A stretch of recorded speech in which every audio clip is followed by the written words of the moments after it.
आप सभी को नाग पंचमी की हार्दिक शुभकामनाएं। ये साल का पहला त्यौहार जिसे नाग पंचमी कहते हैं, आज सावन का तीसरा सोमवार भी है और नाग पंचमी भी है। साल का पहला त्यौहार नाग पंचमी, जिसे कहीं कहीं इसे गुड़िया भी बोलते हैं और गुड़िया भी पीटी जाती है इस त्यौहार में, और इस त्यौहार को बड़े ही हर्षोल्लास के साथ मनाते हैं। तो इस वीडियो के माध्यम से आपको पता चलेगा कि नाग पंचमी में गुड़िया क्यों पीटी जाती हैं और इसकी क्या मान्यताएं हैं। आज दिन सोमवार है। कहा जाता है कि अगर पहला त्यौहार नाग पंचमी का जिस दिन पड़ता है उसी दिन बाकी के त्यौहार पड़ते हैं।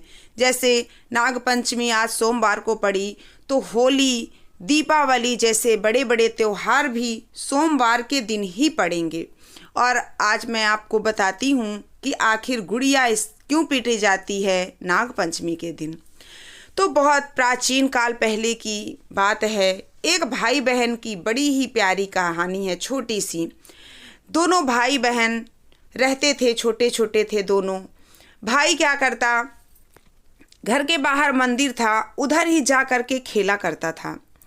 वो बहुत खेलता था। वहाँ एक सांप रहा करता था, नाग देवता। वो नाग देवता को हमेशा अपने घर से दूध ले जाता, पिलाता, और अच्छे से नाग के साथ उसकी ऐसी दोस्ती हो गई थी कि मानो वो सगे भाई भाई की जो दोस्ती होती है ना, वो उस लड़के और नाग में हो गई थी। जैसे ही वो बच्चा जाता, नाग आता और उसके पैरों में लिपट जाता, गले में लिपट जाता, कमर में लिपट जाता और खूब खेलता रहता था। रोज यही प्रतिक्रिया चलती रहती थी। एक दिन उस भाई के साथ उस बहन ने जिद की कि मुझे भी भैया चलना है मंदिर। बहन और भाई दोनों मंदिर तरफ जा रहे थे।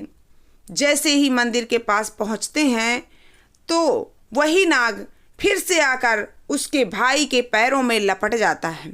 वो तो उसी तरह जैसे रोज लपटता है वैसे ही आया था, लेकिन बहन डर गई अपने भाई को देखकर। सोचने लगी कि ये मेरे भाई को डस ना ले कहीं, इसलिए उसने पास पड़ी एक लाठी उठाई और उस सांप को लगी मारने, और मार के उसे मार ही डाला। जब भाई ने देखा कि उसका दोस्त जिसके साथ वो रोज खेलता है वो सांप मर गया, तो अपनी बहन को सारा हाल बताने लगा कि तुमने ये गलत कर दिया, तुमने नाग देवता को मार दिया, ये सर्प तो रोज मेरे साथ खेलता है, तुमने क्यों मारा इसे। अब ये एक बात गांव में फैल गई कि इसकी कोई ना कोई तो सजा होनी चाहिए। वो भाई कहने लगा, देखो इसने नाग की हत्या की है, इसलिए हम इसको सजा तो नहीं दे सकते, लेकिन इसके रूप में हम गुड़िया बनाकर उसको पीटने की प्रथा चालू करेंगे। इसीलिए उसको सजा तो नहीं दे सकते थे। पंडित पुरोहितों ने ये सब बताया कि नाग को मारना भी बहुत बड़ा अपराध होता है, इसलिए उसे कभी भी ना मारें, क्योंकि वो ऐसे जीव नहीं है जो आपको बिना मतलब का कुछ कष्ट देंगे। इसलिए उस लड़की से पाप तो हुआ था।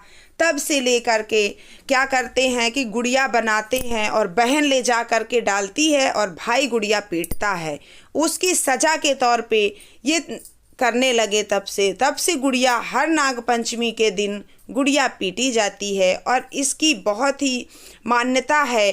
कहीं जहाँ पे गुड़िया पर्व अच्छे से मनाते हैं नाग पंचमी बड़े ही हर्षोल्लास से, उसमें गुड़िया पीटना बड़ा ही शुभ माना जाता है और बड़े ही हर्षोल्लास के साथ इस त्यौहार को मनाया जाता है। तो आप सबको नाग पंचमी की फिर से मैं दोबारा बहुत बहुत बधाई देती हूँ। आपका साल अच्छे से जाए। साल का पहला त्यौहार है। आने वाले सभी त्योहारों में आप खूब हर्षोल्लास से सारे त्यौहार मनाइए।